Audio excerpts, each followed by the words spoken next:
আমার কাজ আছে, যেতে হবে পুলিশ স্টেশন। আমি আসি। ঠিক আছে, সাবধানে যা। সূচনাও সৌজন্যপূর্বক হাসি দিয়ে মুগ্ধকে বিদায় দিল। মুগ্ধ চলে গেল। তারা তিনজনও রওনা হলো বাড়ির দিকে। ড্রাইভিং সিটে প্রণয় আর তার পাশে সূচনা, আর পিছনে ইরা। ইরার সাথে বসতে চেয়েছিল সূচনা, কিন্তু প্রণয় চোখ দিয়ে ইশারা করেছে তার পাশে বসতে। আপাতত ইরার সামনে ধমক টমক খাওয়ার বিন্দুমাত্র ইচ্ছে নেই, তাই চুপচাপ চেয়ে বসে পড়েছে। ইরা চোখ তুলে তাকাচ্ছে না ভুলক্রমেও। তার লজ্জা আর অনুশোচনা দুটোই হচ্ছে। মাথা নিচু করে বসেছিল পুরো রাস্তা। বাসায় এসেও সোজা নিচের রুমে চলে গেছে। ইরাপুকে আজ পরিমাণের থেকে বেশি খুশি লাগছে না ভাবি? ড্রয়িং রুমের সোফায় বসে আছে সূচনা আর তিথি। রাত 8:30টার মতো বাজে। সূচনার দিকে তাকিয়ে ভাবুক দৃষ্টিতে উক্ত প্রশ্নটা করলে সূচনা জবাব দিল, সে সত্যি বেশি খুশি, হয়তো তাই লাগছে। কিন্তু এতদিন তো কেমন করে থাকতো, আজ হঠাৎ কি হলো? কি হবে, কিছুই হয়নি। তুমি জানো না ভাবি, কিছু তো হয়েছে, আমি বের করব। পাকা মেয়ে, এত কিছু তোমার বুঝতে হবে না, জানতেও হবে না। তুমি কিছু করবে না, সামনে পরীক্ষা, আপাতত সেটা নিয়েই ভাবো, বুঝেছো? খালি পরীক্ষা পরীক্ষা করে সবাই। এখন তো একটু করবেই, পরীক্ষা শেষ হলে তারপর তো শান্তি পাবে একটু। এখন যাও তাহলে। আচ্ছা। মামি, উনি ছোটবেলায় কেমন স্বভাবের ছিলেন? রান্নাঘরে কাজ করতে করতে মিসেস আফিয়াকে জিজ্ঞেস করল সূচনা। মিসেস আফিয়া মাথা তুলে তাকালেন সূচনার দিকে। ঠোঁটে মিষ্টি হাসি ঝুলানো তার। হাসি মুখে বললেন, শোন, তাহলে প্রণয় ছোটবেলা থেকে এত বাজে স্বভাবের ছিল, জ্বালিয়ে মারতো সবাইকে, এত দুষ্টুমি করতো, কি বলবো। আপা তো রেগে যেতেন আর তোর মামার কাছে নালিশ করতে আসতেন। আর প্রণয় আপার আগেই এসেই তোর মামা আর আমাকে সব কিছু বলে দিত আর বলতো আম্মু আসলে আম্মুকে একটু বকে দিও, কারণ আম্মু বাসায় নিয়ে তো আমাকে বকবে, তাই তোমরা আগেই বকে দিবে। সারাদিন পড়ালেখা না করলেও রেজাল্ট ভালো আসতো। যখনই আসতো এত এত প্রশ্ন নিয়ে বসতো আমার আর তোর মামার কাছে। মিসেস আফিয়া থামলেন। কথাগুলো বলার সময় ওনাকে কেমন চঞ্চল লাগছিল। ওনার কণ্ঠেই বোঝা যাচ্ছে, কিন্তু তার মুখটা মলিন হয়ে গেছে ইতিমধ্যেই। সূচনা বুঝতে পারল মিসেস আফিয়ার পরবর্তী বাক্য কি হবে। তার ধারণা মতো তাই হলো। মিসেস আফিয়া মলিন কণ্ঠে বললেন, সব ঠিকই ছিল, কিন্তু আপার এমন হঠাৎ মৃত্যুতে প্রণয় আর আগের প্রণয় থাকেনি, বদলে গিয়েছে। আগের মতো কথা বলা, হাসাহাসি করা আর নেই তার মধ্যে। আমার প্রণয় আর আগের মতো প্রাণোচ্ছল নেই। তবে একটা জিনিস কি জানিস? কি? ও আগের মতো কথা বলে এখন, যেমন তাড়াহুড়ো করে কথা বলা, বাচ্চাদের মতো কথাই রিপিট করে, মজা করে, এমনকি ঝগড়াও।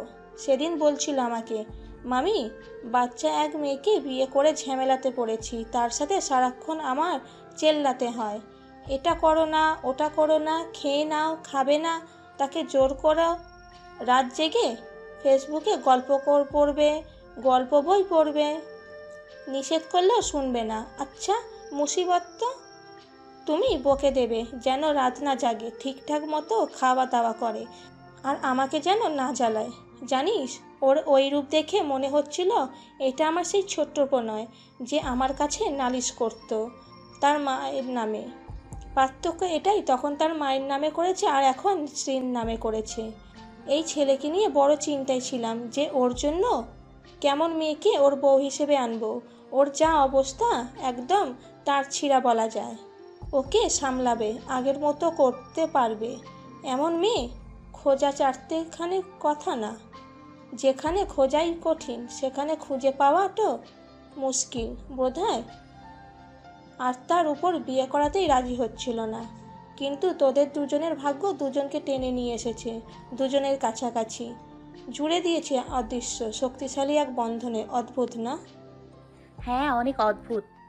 সূচনা আনমনা হয়ে বলল কথাটুকু। মিসেস আফিয়া সূচনার এক হাত নিজের হাতের মুঠোয় নিলেন।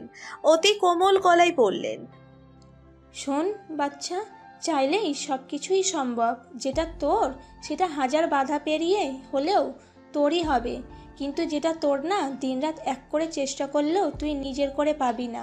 ভেবে নিবি সেটা তোর জন্য তৈরি হয়নি, কিন্তু যেটা তোর সেটা তোর হবেই, আর সেটাকে নিজের করে সবসময় আগলে রাখতে হয়। মুখ থেকে বের হওয়া কথা আর সময় দুটোই কিন্তু একই রকম। মানুষের মুখ থেকে একবার যেই কথা বের হয় সেটা সে হাজার চাইলেও ফেরাতে পারে না। আর সময় যা একবার চলে যায় তা আর কখনোই ফেরানো যায় না কারোর জন্য। সময় থাকতে নিজের জিনিস নিজের করে রাখতে শিখে নাও। সময় চলে গেলে তখন কেঁদেও কুল পায় না মানুষ। বুঝতে পারছিস কি বলছি আমি? সূচনার খুব ভালো করে কথাগুলো বোধগম্য হয়েছে। সে মাথা ঝাঁকাতে ঝাঁকাতে বলল, বুঝেছি মামি, খুব ভালো করেই বুঝেছি। মিসেস আফিয়া সূচনার থুতনিতে এক হাত রেখে বললেন, সাবাস বাচ্চা, আমি জানি তুই বুদ্ধিমতী, এই জন্য বিশ্বাস আছে তোর ওপর যথেষ্ট পরিমাণে। এখন আমার সাথে রুমে আয় তো খানিক। জবাবে আলতো হেসে মিসেস আফিয়ার পিছু নিল সূচনা। মিসেস আফিয়ার রুমে বিছানায় বসে আছে সূচনা। মিসেস আফিয়ার হাতে একটা শাড়ি, ওনার ঠোঁটের কোণে হাসি। শাড়ির দিকে তাকিয়ে হাত বুলাচ্ছেন শাড়ির উপর। হয়তো স্মৃতিচারণ করছেন পুরনো কোনো মুহূর্তের, হয়তো প্রিয় কোনো মুহূর্ত।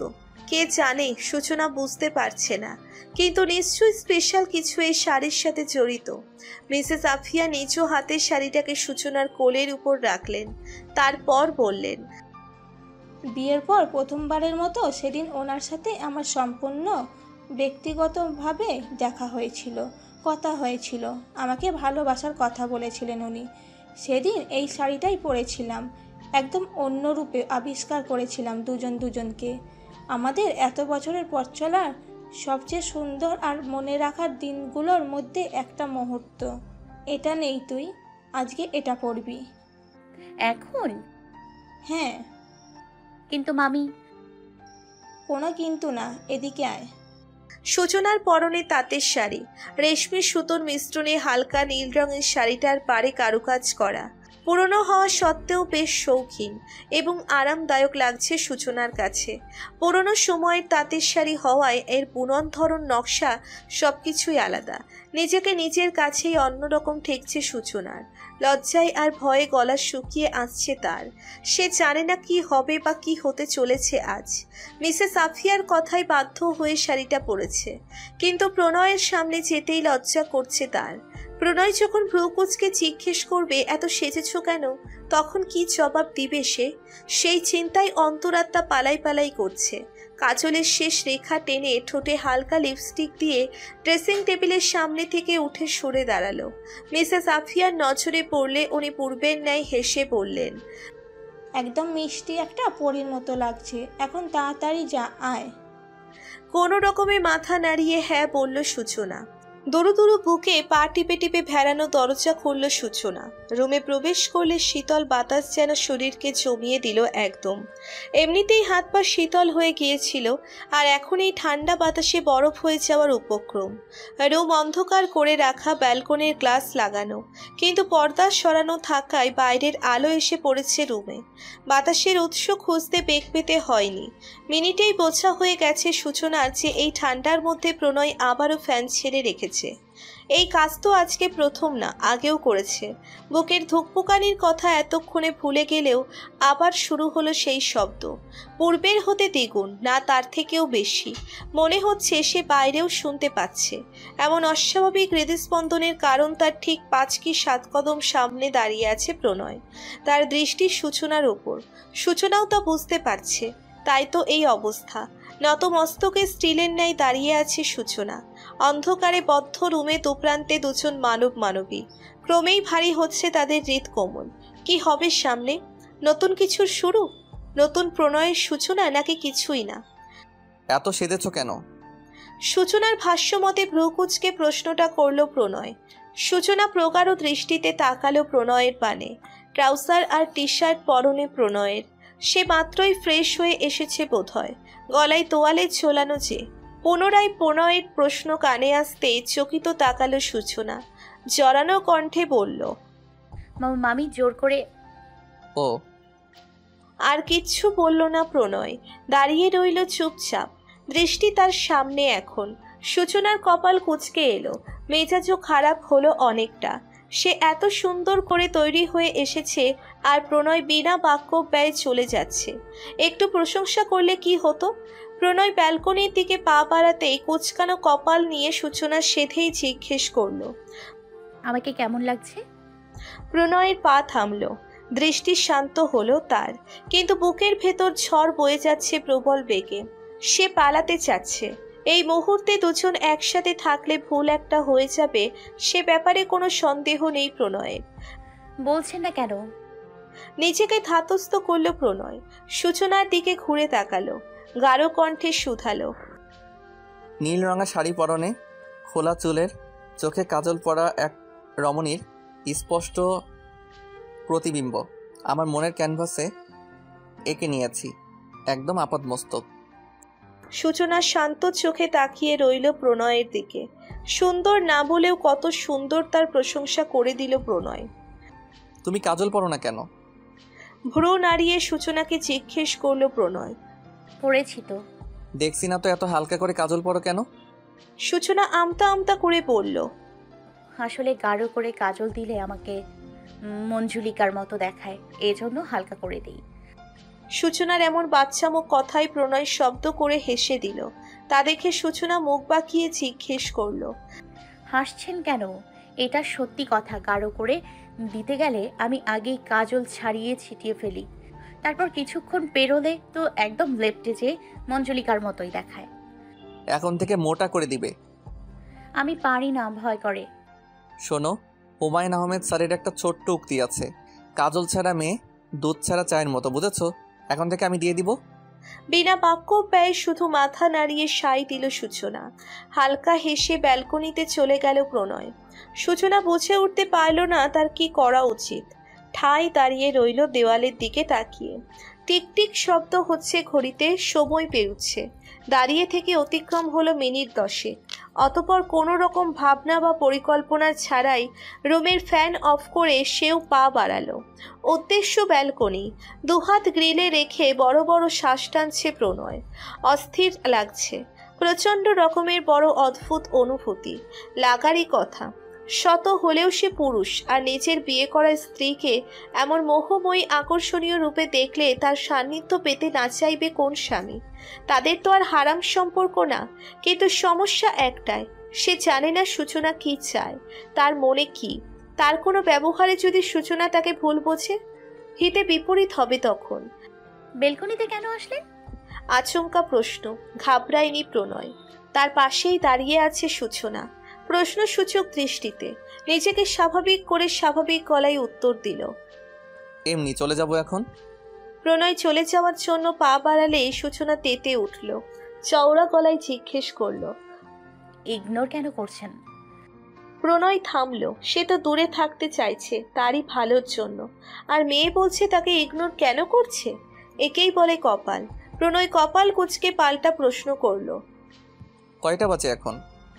শাড়ির আঁচল আঙুলে ঘোরাতে ঘোরাতে সূচনার জবাব, 10টা বাজে বোধ হয়। তো হোয়াট তো? 10টা বাজে এমনিতেই আজকে অনেক ঝামেলা পোহাতে হয়েছে, so I need to take rest. তার মানে আপনি ঘুমিয়ে পড়বেন এখন? রাতে খাবেন না? না, খাবো না, আগেই তো বলেছিলাম। ব্যালকনির দরজার সামনে আসতেই পেছন থেকে প্রণয়ের হাত ধরে ফেলল সূচনা। আবারও থামল প্রণয়। হুট করে রাগ জেগে বসল, কিন্তু প্রকাশ করল না। সরাসরি শান্ত স্বরে জিজ্ঞেস করল, কি হয়েছে তোমার? কি চাই? অ্যাটেনশন। মানে? মানে মামি বলেছে যে নিজের জিনিস নিজেকে আগলে রাখতে। হ্যাঁ তো? তো তাই করছি। হ্যাঁ। আবার মানে কিছু না। বুঝিয়ে বলো। কিছু না তো। কিছু না হলে কাঁপছো কেন? আশ্চর্য। আচ্ছা, কালকে তো চলে যাবে তাই না? পরপর কথাগুলো বলল প্রণয়। সূচনা রেগে গিয়ে বলল, কোথায় যাব? কেন, তোমার বাপের বাড়ি আর আমার শ্বশুর আব্বার বাড়িতে। কেন যাব? আমার বাড়ি এখন এটাই। যাওয়ার কথা বলেছিল কে? তুমি তো। বলেছিলাম তো। তো এখন যাবে? যাব না। যাবে? বললাম না যাব না। যেতে হবে। আশ্চর্য, আপনি আমাকে এত জোর করছেন কেন? করছি তো। বাড়াবাড়ি হচ্ছে। হোক। বিচার দিব আমি, আপনাকে বকা খাওয়াবো, তবুও যাব না। কি করবেন? দেখতে চাও? দেখান, ভয় পাই না আমি। সত্যি? হুম হুম হুম সূচনার বলতেই আকস্মিক এক ঘটনা ঘটল তার কিছু বুঝে ওঠার আগেই। প্রণয় ছট করে কোলে তুলে নিল সূচনাকে। কোলে নিয়ে হাঁটতে হাঁটতে বলল, চলো তাহলে, লেটস প্লে। বিছানায় এনে নামিয়ে দিয়ে চুলে হাত চালাতে চালাতে বলল, একদিক দিয়ে ভালো হয়েছে তোমার ওয়েট কম হওয়ায়। হুটহাট কোলে নিতে সমস্যা হবে না। কথা না শুনলে কোলে করে ছাদে নিয়ে যাব। হয় আমি যা বলি তা শুনবে, না হয় ছাদটো নিচে। গুড আইডিয়া না? হ্যাঁ। প্রণয়ের দিকে খেয়ে ফেলবে লোক নিয়ে তাকিয়ে সূচনা বলল, এজন্যই সেদিন বলেছিলেন যে আপনি ইনোসেন্ট না। ঠিকই বলেছেন আপনি, ঠিকই বলেছেন। আপনি ইনোসেন্ট হতেই পারেন না, কোনো অ্যাঙ্গেল দিয়েই না, ভুল করেও না। আপনি আপনি আপনি আপনি আপনি তো